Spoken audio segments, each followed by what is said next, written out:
어, 할머니와 4살짜리 손자가 함께 은행에 갔습니다. 은행에 가서 이제 돈 찾기 위해서 쪽지를 적어서 은행원에게 주었는데 은행원이 받자마자 보고 뒤로 넘어가 버렸습니다. 뭐라고 적혀 있었을까요? 싹 다.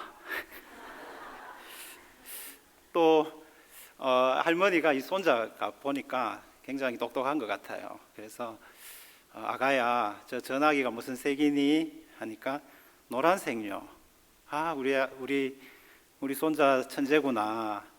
그러면 저기 화분은 무슨 색이니? 하니 갈색요. 하니 그러면 저기 있는 시계는 무슨 색이니? 하니까 이 손자가 지겹다는 듯이 할머니 저에게 계속 묻지 마시고 할머니도 유치원 가서 좀 배우세요. 금방 배울 수 있어요. 이렇게 했답니다. 주일 학교에서 있었던 일입니다.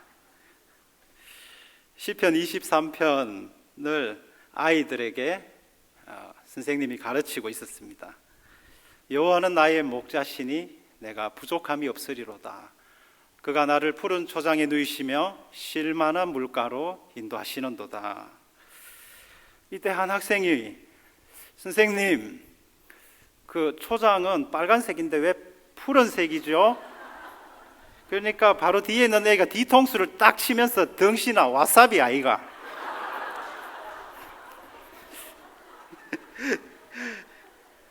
예, 이건 아무리 이야기해도 참 재밌습니다. 네. 그러니까 이 부분 푸른 초장이라고 이전에 개역 한글 성경에 번역이 되었는데 지금 개역 개정은 푸른 풀밭으로 바꿔놨습니다. 사실은 푸른 초장이 훨씬 은혜로운 번역입니다.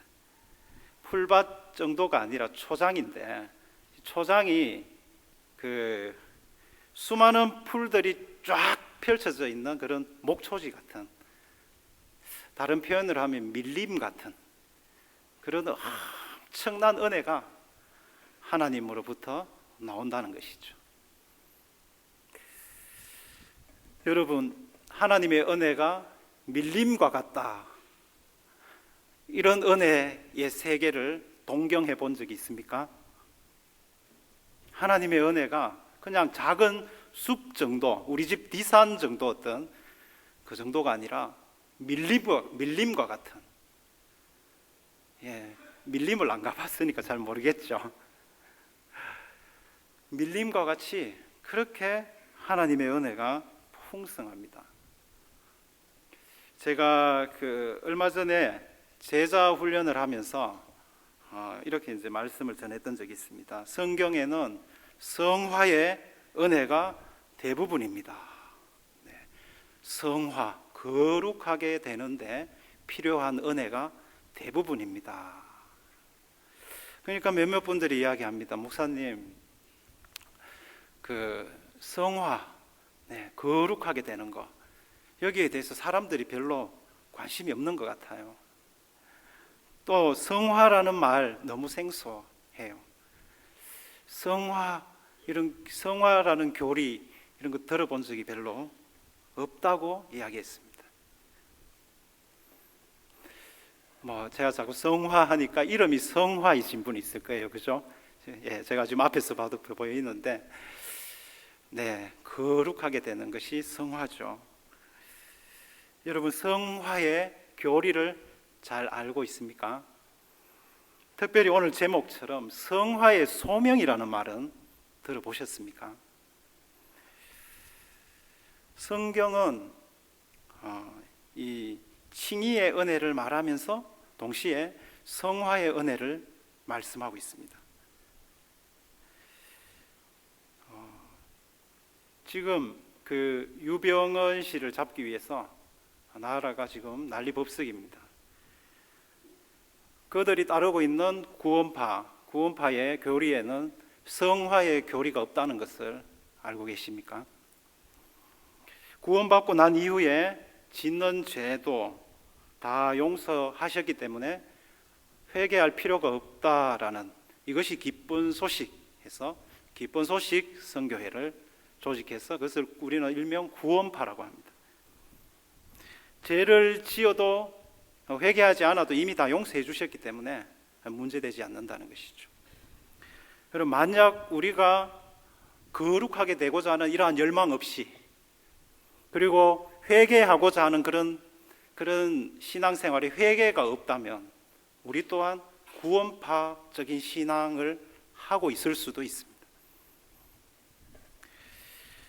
자, 본문의 이 앞부분은 칭의 교리와 관련이 있습니다.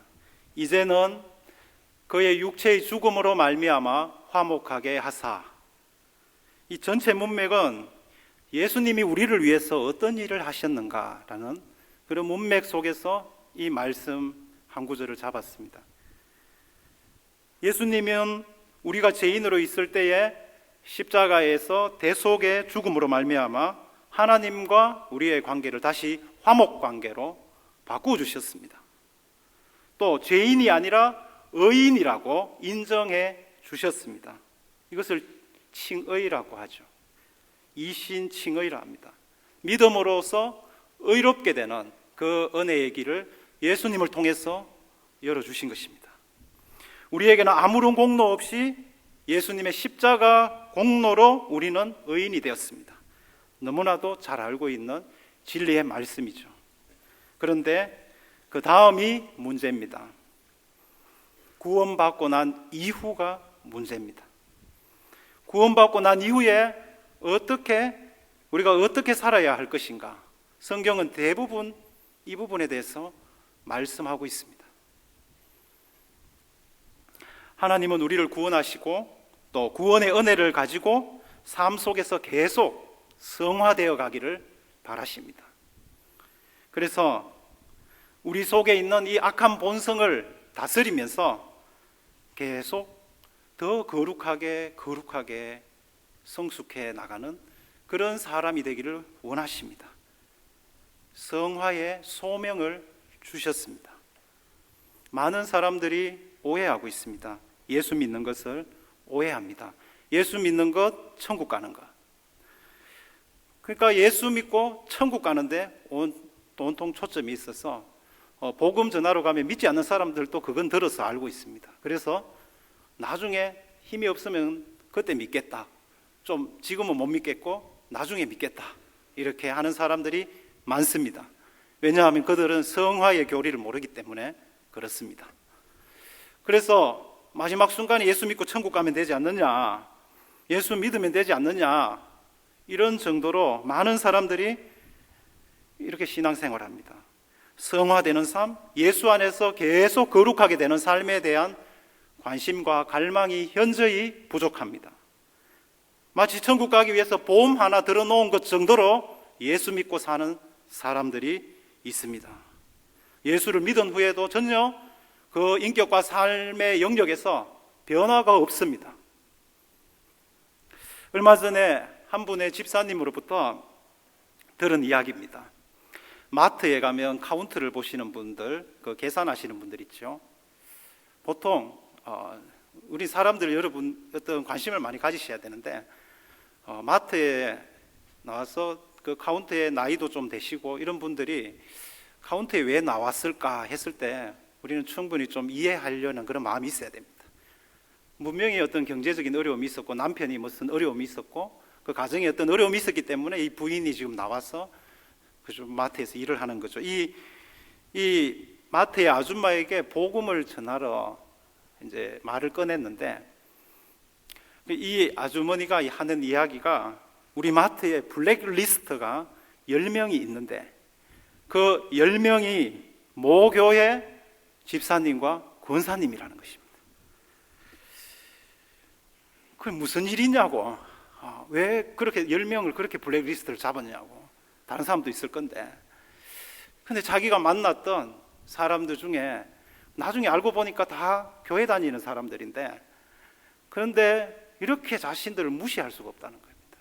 그래서 특별히 이제 뭐 있잖아요. 물건을 반품할 때는 먼저 화를 내면서 다가온다든지 또 배달을 시켜서 조금 늦었다고 막 짜증을 부린다든지, 이런 여러 가지 사례들을 이야기하면서 무엇보다도 이 눈빛이 무시하는 태도로 보고 있다라는 것입니다.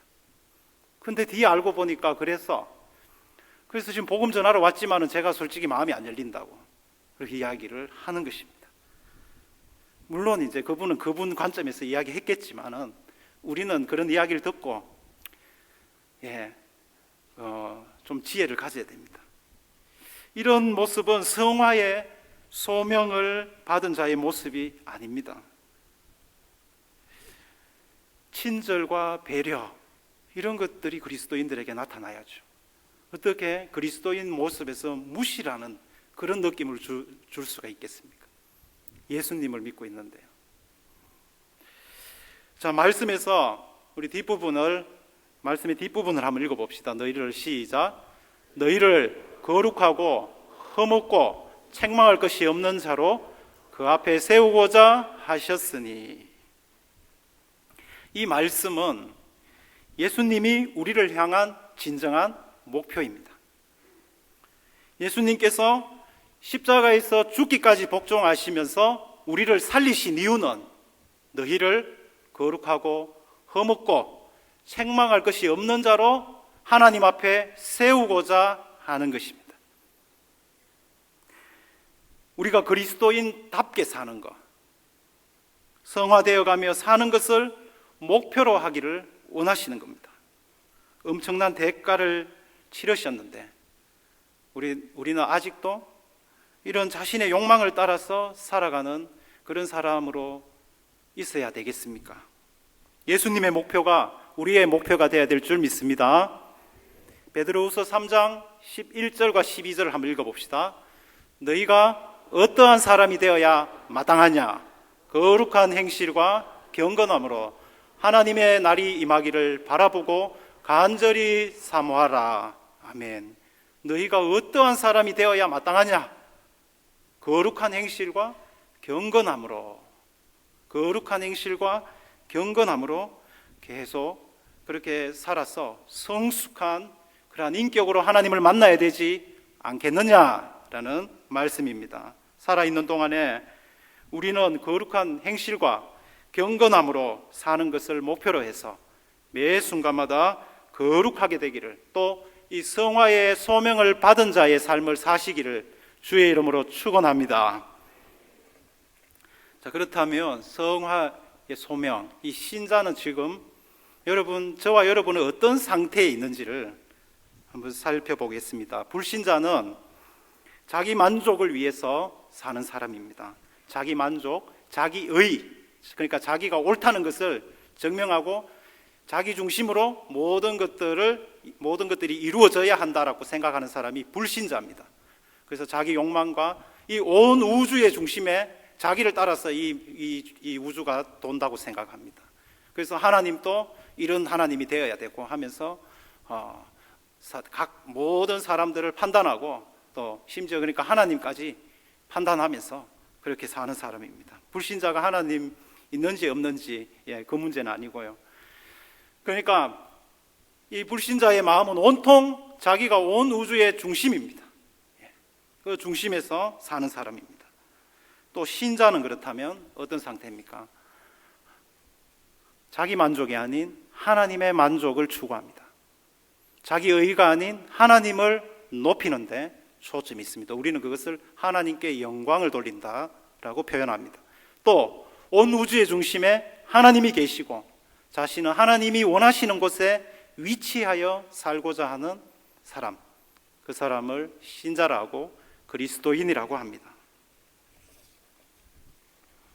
그런데 신자의 고민이 있습니다. 자기중심적으로 사는 모습이 나타나니까요. 하나님 중심으로 살겠다라고 결심하고 은혜 받고 다시 결심하고 결단하고 예배 때마다 나아가지만은 세상 가운데 끊임없이 여전히 자기 중심으로, 심지어 일주일 내내 하나님을 전혀 생각지 않고도 살아갈 때도 있습니다. 그런데 잘 이해하십시오. 말씀을 듣고 도대체 그런데 신자의 상태가 어떤 상태에 있는가? 한마디로 은혜의 정부가 들어선 상태입니다.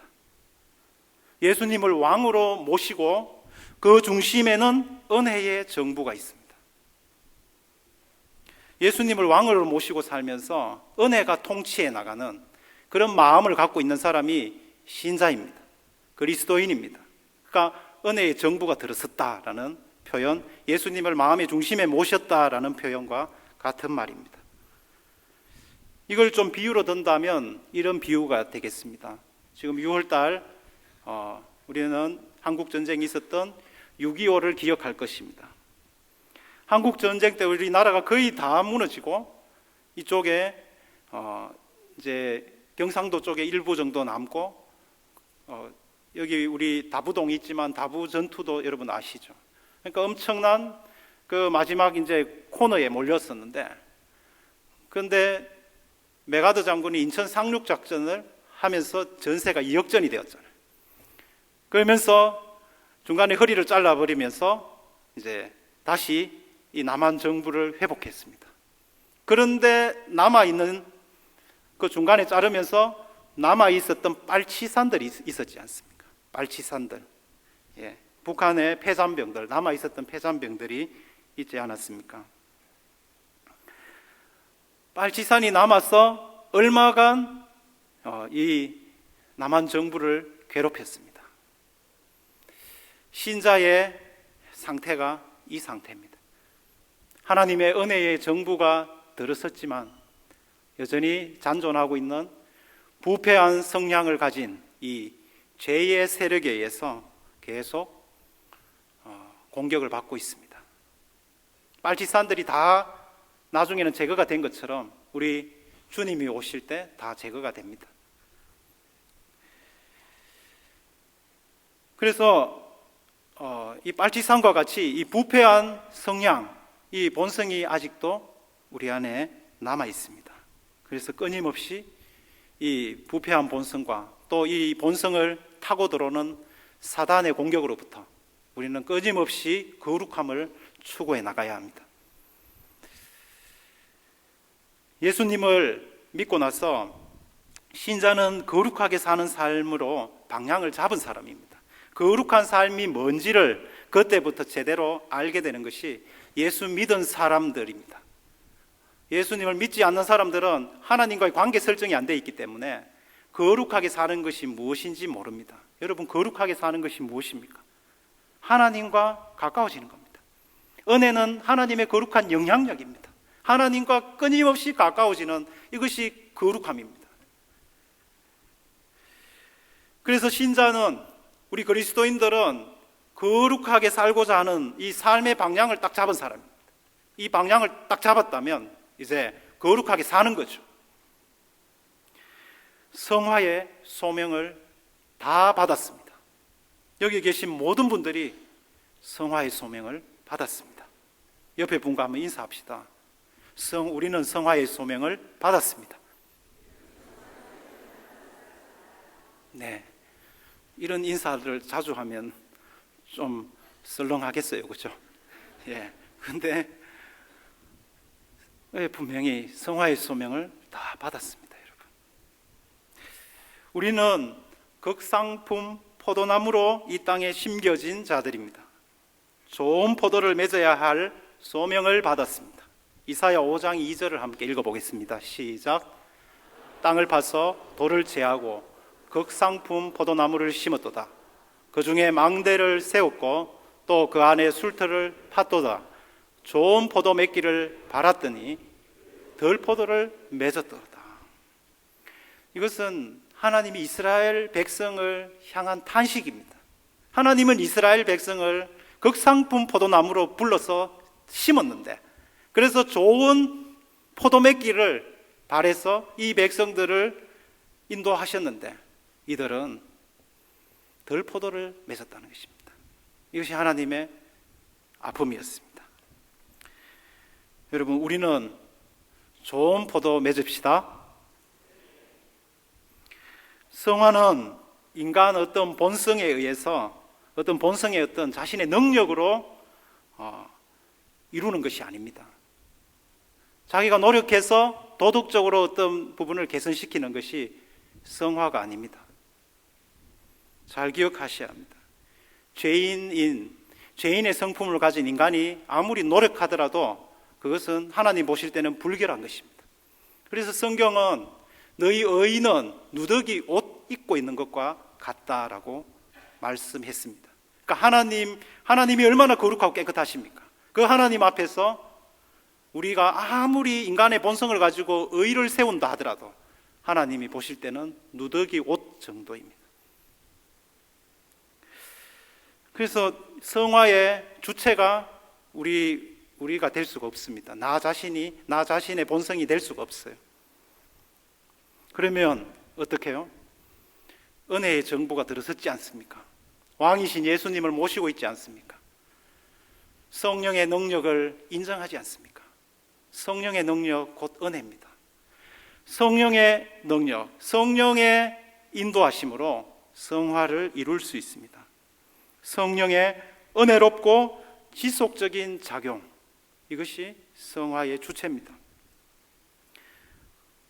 김남준 목사님은 구원과 하나님의 계획이라는 그 책 259페이지에서 이런 말씀을 하셨어요. 성령께서 구원받은 죄인을 죄의 부패에서 깨끗하게 하시며 그의 전 본성을 하나님의 형상으로 갱신하여 죄인으로 하여금 선한 일을 할 수 있게 하시는 성령님의 은혜롭고 지속적인 작용이다. 여러분 같이 한번 읽어봅시다. 다시 시작. 성령께서 구원받은 죄인을 죄의 부패에서 깨끗하게 하시며 그의 전 본성을 하나님의 형상으로 갱신하여 죄인으로 하여금 선한 일을 할 수 있게 하시는 성령님의 은혜롭고 지속적인 작용이다. 이것이 성화의 정의입니다. 잘못 보시면 그러면 인간이 노력할 것이 없네요. 성령께서 다 하시네. 이렇게 볼 수 있는데 성령은 그렇게 역사하시는 것이 아니라 인간의 순종을 요구하십니다. 그러니까 성화의 본질은 성령과 인간의 순종을 통해서 이루어집니다. 인간의 순종이 함께 하는 것이죠. 이것을 존 오웬, 청교도 존 오웬 1616년도에 활동하셨던 존 오웬은 앞에 he는 성령을 말합니다. He works in us and with us, not against us or without us. 성령은 우리 안에서 일하시고 또 우리와 함께 일하시는데 우리에 대항해서도 아니고 우리 없이도 아니다라는 말입니다. 여러분 저 문장을 잘 기억하셔서 한번 묵상해 보시기 바랍니다. 성령께서는 우리 안에서 일하시고 우리와 함께 일하시는데 우리에 대항하시도 아니하시고 우리 없이도 아닙니다. 그러니까 성령의 작용은 성령과 우리의 순종을 통해서 이 성화의 작업을 이루어 가시는 겁니다.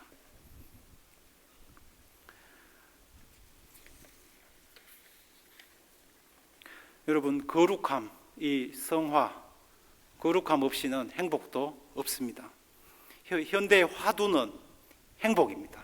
모두가 어떻게 하면 행복하게 살까? 행복의 비결 이런 것들을 다 추구합니다. 일반 인문학에서도 지금 많은 사람들이 인간성이 파괴되니까 인문학에 대한 관심이 일반 사회에서는 많이 생기고 있습니다. 여러분 이럴 때 우리는 그들보다 더 깊은 세계를 나눌 수 있습니다. 모든 사람들이 행복의 화두를 두고 있을 때에 우리의 화두는 거룩이 되어야 됩니다. 왜냐하면 거룩함이 없이 행복도 없기 때문입니다.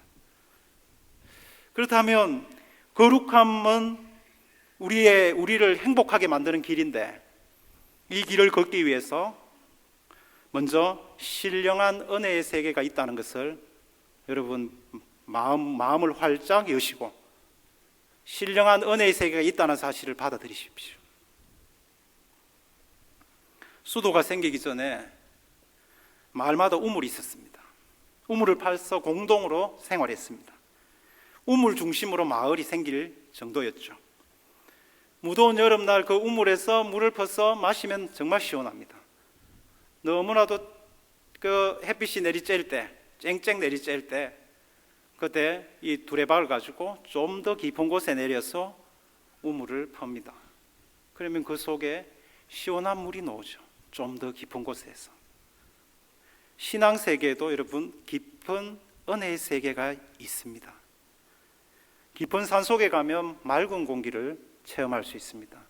산소의 양이 충분히 머금은 공기, 그 공기를 마실 때에 머리에서 발끝까지 시원해지는 것 같습니다. 깊은 산속에 산을 좋아하시는 분들 있죠. 그곳에서만 가서 경험할 수 있는 그러한 공기가 있어요. 신앙의 세계도 성화의 소명을 가지고 살아가시면 이런 깊은 그 산속과 같은 그러한 은혜를 체험하게 됩니다. 아직 은혜의 깊은 세계를, 이 성화의 소명을 잘 받아들이지 못했다면 신령한 은혜의 세계, 깊은 세계가 있다는 사실을 받아들이는 것부터 시작하셔야 합니다. 이 세상에서 가장 불쌍한 사람은 자기가 알고 있고 자기가 경험한 것 외에는 없다라고 생각하는 사람, 그렇게 인정하지 않고 사는 교만한 사람들이 가장 불쌍합니다. 이런 사람들은 아무리 좋은 것을 갖다 줘도 그것을 누릴 줄 모릅니다. 깊은 은혜의 세계, 성화의 소명을 가지고 사는 사람들은 한결같이 타인을 보고 그 타인에 대해서 비판하거나 비하하는 그런 삶이 아니라 항상 먼저 자기를 성찰합니다. 자기 자신에 대한 깊은 성찰이 있습니다. 찬송가 442장은 참으로 깊은 은혜를 체험하신 분이 불렀던 찬양입니다. 여러분 함께 저 찬양을 불러봅시다. 저 장미꽃 위에 있을 아직 맺혀 있는 그때에 귀에 언어니 소리 들리니 주 음성 분명하다. 주님 나와 동행을 하면서 나를 친구 삼으셨네. 우리 서로 받은 그 기쁨은 알 사람이 없도다.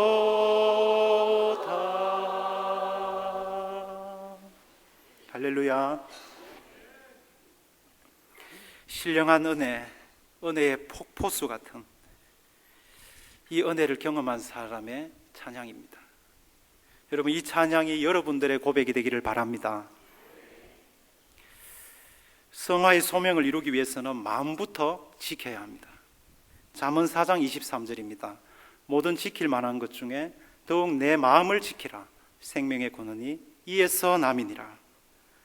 여기 지키다라는 거, 앞부분에 지키다라는 것과 뒷부분에 지키라 할 때의 지키다, 이것이 히브리어 원어에는 다른 단어를 쓰고 있습니다.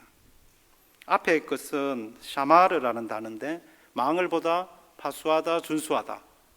뒤에 단어는 나차르라는 단어인데요, 공격적으로 지키다, 이런 뜻입니다.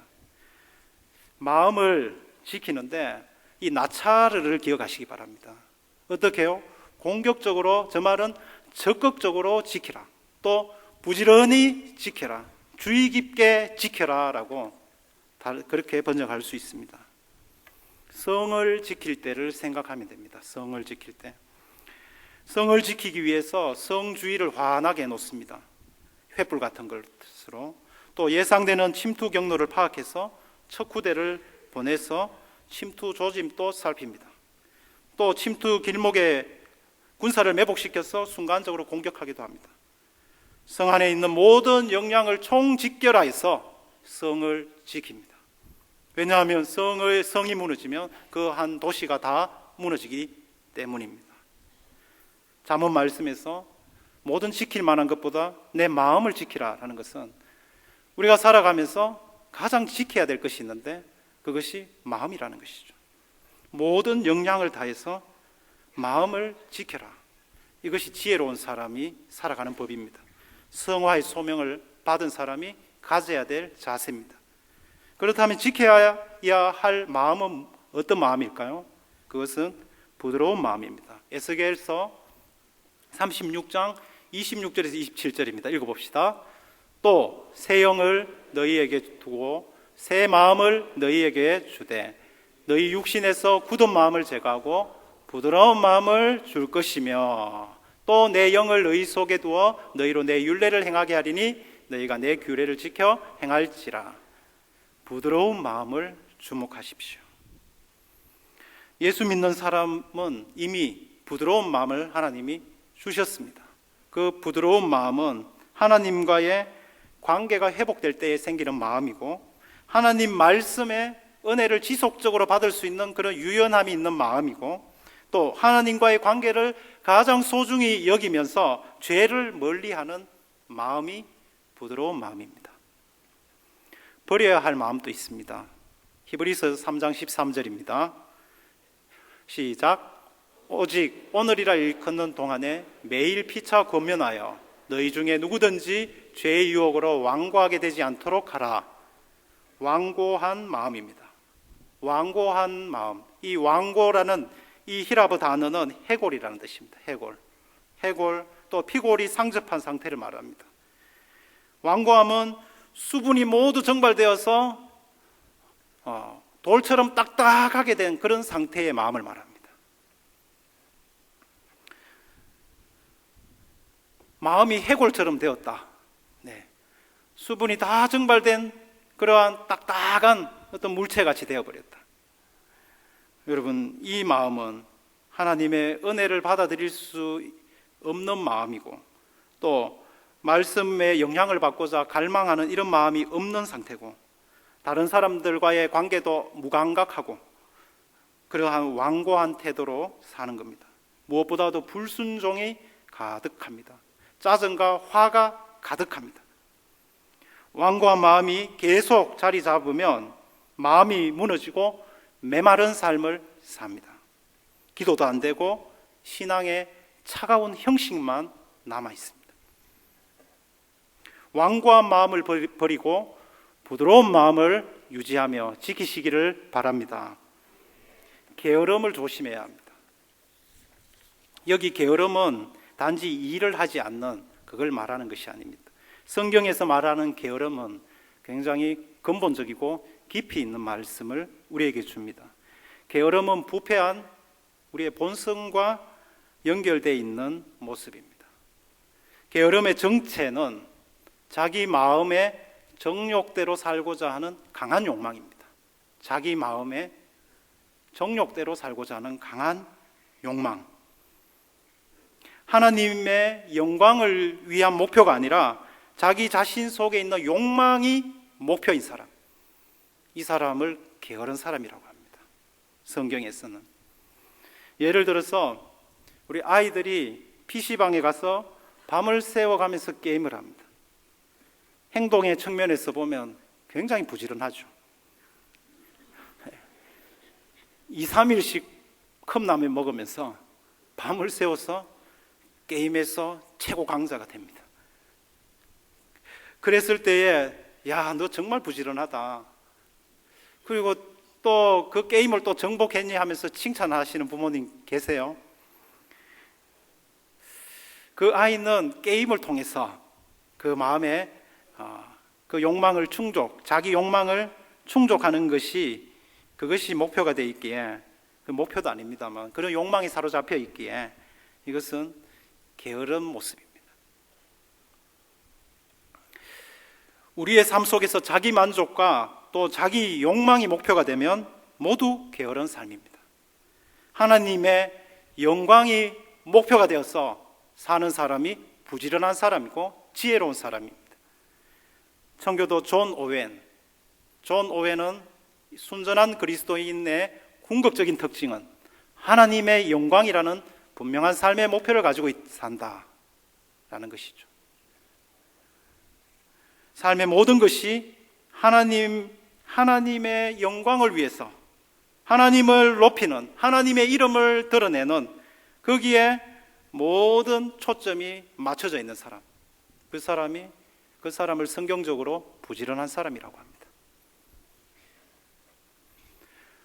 김남준 목사님이 게으름이라는 책에서 이 게으름을 이렇게 이야기했습니다. 함께 읽어봅시다. 시작. 게으름은 성화의 과정을 통하여 제거되어야 할 대표적인 악이며 영적인 불결입니다. 따라서 게으름과 싸워 그 뿌리를 성령에 거룩하게 하시는 은혜의 영향력으로 파괴하지 않으면 성화에 있어서 진전을 보기 어렵습니다. 성화의 과정에서 제거되어야 될 대표적인 악이라 있습니다. 이 게으름. 성화의 소명을 받은 사람은 게으르게 살 수 없습니다. 게으름이 대표적으로 제거되어야 될 악이라는 것을 알고 깨어 있습니다. 육적인 게으름, 영적인 게으름, 이 모두를 포함합니다. 여러분, 우리의 삶 속에서 육적으로 게으른 것, 영적으로 게으른 것을 찾아서 매일매일 제거하시면서 하나님의 영광을 목표로 재편성해서 매일매일 부지런하게 또 주의 깊게 사시기를 주의 이름으로 축원드립니다. 지금 세상도 참된 그리스도인을 보고 싶어 합니다. 성화의 소명을 이루면서 이 성화의 소명을 진지하게 받아들여서 그 소명을 이루면서 사는 그리스도인들을 세상도 원합니다. 세월호 사건을 통해서 구원파가 성화의 교리가 없는 것에서 얼마나 그 집단이 무모한지를 보고 있습니다. 죄에 대해서 무감각하죠. 회개가 없죠.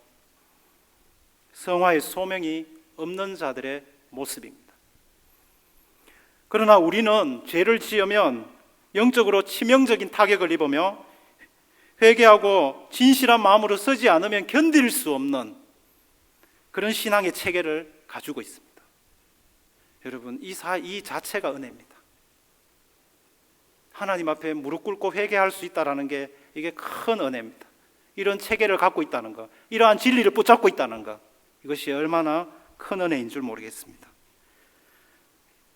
여러분, 혹시 신앙이 무감각해져 있지 않습니까?